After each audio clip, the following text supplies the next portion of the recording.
2월 2일 월요일. 오늘 함께 나누실 말씀은 신약 성경 마가복음 3장 1에서 6절까지의 말씀입니다. 예수께서 다시 회당에 들어가시니 한쪽 손 마른 사람이 거기 있는지라. 사람들이 예수를 고발하려 하여 안식일에 그 사람을 고치시는가 주시하고 있거늘, 예수께서 손 마른 사람에게 이르시되 한 가운데 일어서라 하시고, 그들에게 이르시되 안식일에 선을 행하는 것과 악을 행하는 것, 생명을 구하는 것과 죽이는 것, 어느 것이 옳으냐 하시니, 그들이 잠잠하거늘 그들의 마음이 완악함을 탄식하사 노하심으로 그들을 둘러보시고 그 사람에게 이르시되 내 손을 내밀라 하시니, 내밀매 그 손이 회복되었더라. 바리새인들이 나가서 곧 헤롯 당과 함께 어떻게 하여 예수를 죽일까 의논하노라. 아멘. 오늘 함께 읽으신 본문은 예수께서 다시 회당에 들어가시니 라는 문장으로 시작합니다. 이 다시란 단어가 중요합니다. 마가복음 2장에서 이미 예수님은 안식일 논쟁을 벌이셨습니다. 제자들이 밀 이삭을 자르는 것을 보고 바리새인들이 문제를 삼았고, 예수님은 안식일이 사람을 위하여 있는 것이요 사람이 안식일을 위하여 있는 것이 아니다 라고 선언하셨습니다. 그런데 이제 예수님은 다시 회당에 들어가십니다. 단순한 반복처럼 보이지만 이는 예수님이 가시덤불 같은 마음밭을 향해 지속적으로 찾아오시고 자신을 계시하시는 장면입니다. 회당에 한쪽 손 마른 사람이 있습니다. 본문은 그의 이름을 말하지 않고 그가 어떻게 그 회당에 왔는지도 설명하지 않습니다. 그는 그저 거기에 있습니다. 거기 있는지라, 이 표현은 그가 그 공동체의 일부였음을 암시합니다. 아마도 매 안식일마다 그 회당에 왔을 것이고 사람들도 그를 알았을 겁니다. 그러나 아는 것과 그를 주목하여 보는 것은 다른 문제입니다. 2절은 장면의 긴장을 드러냅니다. 사람들이 예수를 고발하려 하여 안식일에 그 사람을 고치시는가 주시하고 있거늘. 여기에 주시하고 있다로 기록된 동사 파라테론토는 적대적 관찰을 뜻하는 단어입니다. 이들은 예수님을 통해 진리를 배우기 위해 지켜보는 것이 아니라 고발할 증거를 찾기 위해 감시하고 있습니다. 그들의 관심은 예수님께 고정되어 있고, 손 마른 사람은 그저 신학적 논쟁을 위한 시험 케이스에 불과합니다. 이것이 본문이 우리에게 제기하는 첫 번째 질문입니다. 신학적 정확성을 추구하는 과정에서 실제로 사람을 놓치는 것이 가능합니까? 미슈나는 안식일에 생명이 위급한 경우를 제외하고는 치료 행위를 금지합니다. 손 마른 것은 긴급한 상황이 아니므로 내일까지 기다릴 수 있다는 것이 바리새인들의 논리였고, 이것은 일관된 주장처럼 보입니다. 그러나 예수님의 행동은 다른 질문을 던집니다. 율법의 목적이 무엇인가? 안식일의 존재 이유가 무엇인가? 예수님은 손 마른 사람에게 말씀하십니다. 한가운데 일어서라. 이 말은 문자적으로 가운데로라는 뜻을 의미하는데, 단순한 지리적 이동이라기보다는 변두리에 있던 사람을 중앙으로 데려와 무시될 수 있었던 존재를 무시할 수 없게 만드시겠다라는 주님의 의도로 보입니다. 보네퍼는 성도의 공동생활에서 그리스도인 공동체는 무엇보다도 서로를 듣는 공동체다라고 말합니다. 그러나 바리새인들은 듣지 않고 감시합니다. 손 마른 사람이 한가운데 서 있지만 그들의 질문은 그에 관한 것이 아니라 안식일 규정에 관한 것입니다. 예수님은 사람을 한가운데 세움으로써 무엇이 진짜 중심 이슈인지를 다시 알려주십니다. 4절에서 예수님은 질문하십니다. 안식일에 선을 행하는 것과 악을 행하는 것, 생명을 구하는 것과 죽이는 것, 어느 것이 옳으냐? 이는 신학적 프레임을 재구성하는 질문입니다. 예수님은 안식일 논쟁을 규정 준수의 문제에서 인간의 존재의 문제로 옮기십니다. 선과 악, 생명과 죽음. 이것들은 추상적 범주가 아니라 가장 구체적이고 실존적인 선택입니다. 여기서 예수님이 설정하신 대조를 주목했으면 합니다. 선을 행하는 것 대 악을 행하는 것, 생명을 구하는 것 대 죽이는 것. 그분은 선을 행하는 것 대 아무것도 하지 않는 것이라고 말씀하지 않으셨습니다. 이게 핵심입니다. 예수님의 윤리체계 안에서 중립은 존재하지 않습니다. 선을 행하지 않는 것은 자동으로 악을 행하는 것이고, 생명을 구하지 않는 것은 죽이는 행위에 가담하는 실천이기 때문입니다. 바르트는 교회교의학 4-2권에서 예수 그리스도는 추상적 진리가 아니라 구체적 사건이다. 그분 안에서 하나님의 계시는 언제나 행위로 나타난다 라고 말합니다. 예수님의 질문은 이론적 토론이 아니라 행위를 요구하며 그 행위는 지금, 이 순간, 바로 이 사람 앞에 일어나야 한다는 정의입니다. 그러나 4절에 보면 그들은 잠잠합니다. 여기서 쓰인 에시오폰이란 단어는 완전한 침묵을 의미합니다. 그들의 침묵은 동의가 아니라 대답할 수 없었던 그들의 상태를 의미합니다. 왜 대답할 수 없습니까? 예수님의 질문에 대한 답은 명백하기 때문입니다. 선을 행하는 것이 옳고 생명을 구하는 것이 옳습니다. 그러나 그 답을 인정하는 순간 그들의 그동안의 전체 해석 체계가 도전받기 때문에 무너지기에 그들은 침묵합니다. 5절은 본문의 절정으로 보입니다. 그들의 마음이 완악함을 탄식하사 노하심으로 그들을 둘러보시고. 여기서 두 가지를 주목해서 보았으면 합니다. 첫 번째로는 탄식과 노함이 함께 나타납니다. 이 두 단어는 예수님의 복합적 반응을 보여주는데, 예수님이 우리에게 행하신, 예수님이 당신의 백성들에게 보이신 분노는 완전한 분노로만 점철되어 있지 않습니다. 예수님의 분노는 슬픔과 결합되어 있는 예수님의 감정이었습니다. 칼바르트는 하나님의 노를 설명하면서 그것이 하나님의 사랑과 분리될 수 없다라고 말합니다. 하나님이 노하시는 이유는 그분이 무관심하지 않기 때문이고, 그분이 탄식하시는 까닭은 인간의 완악함을 개인적으로 받아들이시기 때문입니다. 예수님은 바리새인들의 침묵을 보시며 슬퍼하십니다. 그 침묵이 단순한 무지가 아니라 의도적인 거부이기 때문이었습니다. 그리고 또 하나 우리가 주목해야 할 단어는 바로 완악함입니다. 이 단어는 의학 용어에서 유래했는데 조직이 굳어지는 것, 감각이 없어지는 것을 의미합니다. 손이 마르는 것은 육체적 경화이고 마음의 완악함은 영적 경화입니다. 아이러니하게도 본문에서 진짜 치료가 필요한 사람은 두 부류입니다. 손 마른 사람과 마음이 완악한 사람들. 그러나 한 사람만, 손이 마른 사람만 치료를 받습니다. 그 사람에게 이르시되 내 손을 내밀라 하시니 내밀매 그 손이 회복되었더라.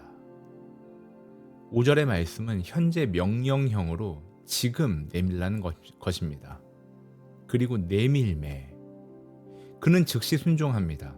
여기서 치유의 구조를 주목해야 합니다. 예수님은 손을 만지지도 않으시고 약을 바르지도 않으십니다. 그저 말씀하시고 그 말씀에 대한 순종이 일어날 때 회복이 나타납니다. 이것은 신학적으로 중요합니다. 개혁주의 전통은 하나님의 주권적 은혜를 강조하면서도 인간의 반응적 책임을 부정하지 않습니다. 손 마른 사람은 자기 손을 스스로 고칠 수 없지만 명령에 순종할 수는 있습니다. 그리고 그 순종의 행위 안에서 하나님의 능력이 나타납니다. 이는 인간의 공로가 아니라 은혜에 대한 반응일 뿐입니다. 보네퍼는 나를 따르라 에서 값비싼 은혜와 값싼 은혜를 구분합니다. 값싼 은혜는 순종 없는 은혜이고 값비싼 은혜는 순종을 요구하는 은혜입니다. 내 손을 내밀라 라는 명령은 요구이지만 동시에 가능성의 선언입니다. 마른 손으로는 할 수 없는 일을 하라는 명령은 그 명령 안에 능력이 포함되어 있음을 의미합니다. 그리고 비로소 회복이 일어납니다. 손이 완전히 회복되었다라고 성경은 그 단어 안에서 의미합니다.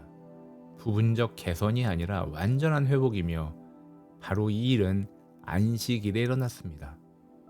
여기서 우리는 안식일의 본질적 의미를 봅니다. 안식일은 창조 질서의 완성을 기념하는 날입니다. 하나님이 안식하신 것은 피곤해서가 아니라 창조가 완전했기 때문이었습니다. 그러나 타락 이후 창조는 더 이상 완전하지 않습니다. 손이 마릅니다. 사람이 고통을 받습니다. 죽음이 곳곳에서 작동합니다. 이런 세계에서 진정한 안식은 아직 오지 않았음을 우리는 매일매일 봅니다. 예수님이 안식일에 손을 회복시키실 때 그분은 안식일을 위반하시는 것이 아니라 안식일이 가리키는 실제, 바로 회복된 창조, 완전한 안식을 선취하신다는 것을 우리에게 보여주십니다. 오늘 본문 6절은 더욱 충격적인 전환을 보여줍니다. 바리새인들이 나가서 곧 헤롯 당과 함께 어떻게 하여 예수를 죽일까 의논하니라. 생명을 주시는 예수님에 대한 반응이 경배가 아닌 살해 음모입니다.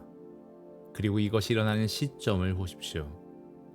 유디스, 즉시 치유가 일어나자마자 그들은 나가서 살인을 모의합니다. 바로 안식일에, 바로 회당을 나온 직후의 말입니다. 극도의 모순입니다. 안식일에 치료하는 것을 문제 삼던 사람들이 안식일에 살인을 계획합니다. 생명을 구하는 것을 반대하던 사람들이 생명을 죽이는 것을 모의합니다. 더 놀라운 점은 그들이 헤롯 당과 동맹을 맺는다는 사실입니다. 바리새인들과 헤롯 당은 평소에 적대 관계였습니다. 바리새인들은 로마 협력자들을 경멸했고 헤롯 당은 바리새인들의 율법주의를 무시했습니다. 그러나 이제 그들은 예수를 제거하려는 공동 목적 아래 하나가 됩니다. 여기서 우리는 종교의 완악함을 봅니다. 그것은 자기 체계를 절대화하고 자기 해석을 하나님의 뜻과 동일시합니다. 그래서 그 체계에 도전하는 것은 하나님께 도전하는 것으로 간주되고 결국 하나님의 아들을 죽이는 것이 하나님을 섬기는 것이 됩니다. 이것이 종교가 가지고 있는 완악함의 논리입니다. 보네포는 윤리학에서 종교와 계시의 차이를 다룹니다. 종교는 인간이 만든 하나님 이해 체계이고 계시는 하나님이 그 체계를 깨고 들어오시는 사건입니다. 종교는 통제할 수 있지만 계시는 통제할 수 없습니다. 그래서 종교적 인간은 계시하시는 하나님을 거부합니다. 바리새인들은 율법을 사랑했지만 율법을 주신 하나님은 거부했고 안식일을 지켰지만 안식일의 주인은 죽이려 했습니다. 이제 이 본문은 오늘 우리에게 질문합니다. 무엇을 위한 안식일입니까? 더 근본적으로 무엇을 위한 신앙입니까? 무엇을 위한 교회이며 무엇을 위한 신학입니까? 우리는 정통 교리를 고백하고 성경을 믿고 예배를 드립니다. 그런데 우리 공동체의 변두리에 누가 있습니까? 우리의 신학적 논쟁 과정에서 누가 보이지 않게 됩니까? 우리의 예배당 한가운데 서야 할 사람은 누구입니까? 본문은 우리에게 두 가지 길을 보여줍니다. 한 길은 예수님의 길입니다. 사람을 한가운데 세우고 질문하고 생명을 구하고 회복시키는 길. 예수님의 길은 오해받고 고발당하고 궁극적으로는 십자가라고 하는 대가가 있습니다. 그리고 또 다른 길은 바리새인들의 길입니다. 체계를 보호하고 정통성을 수호합니다. 일관성을 유지하는 이 길.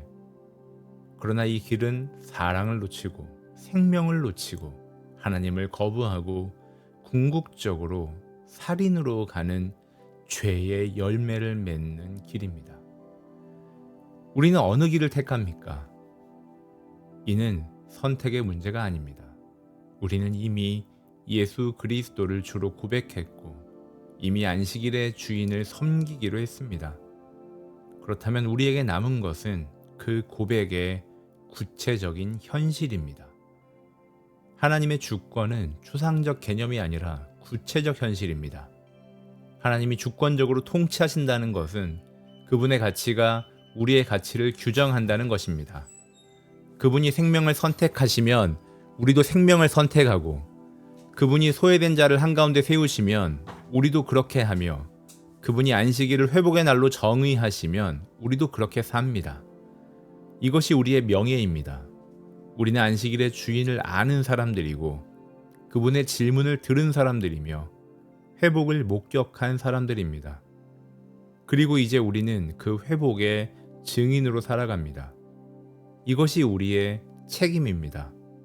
우리 주변의 손마른 사람들을 보고 우리 공동체에서 변두리로 밀려난 사람들을 한가운데로 데려오며 선을 행하고 생명을 구하는 것이 오늘 지금 가능하다는 것을 증명하는 삶입니다.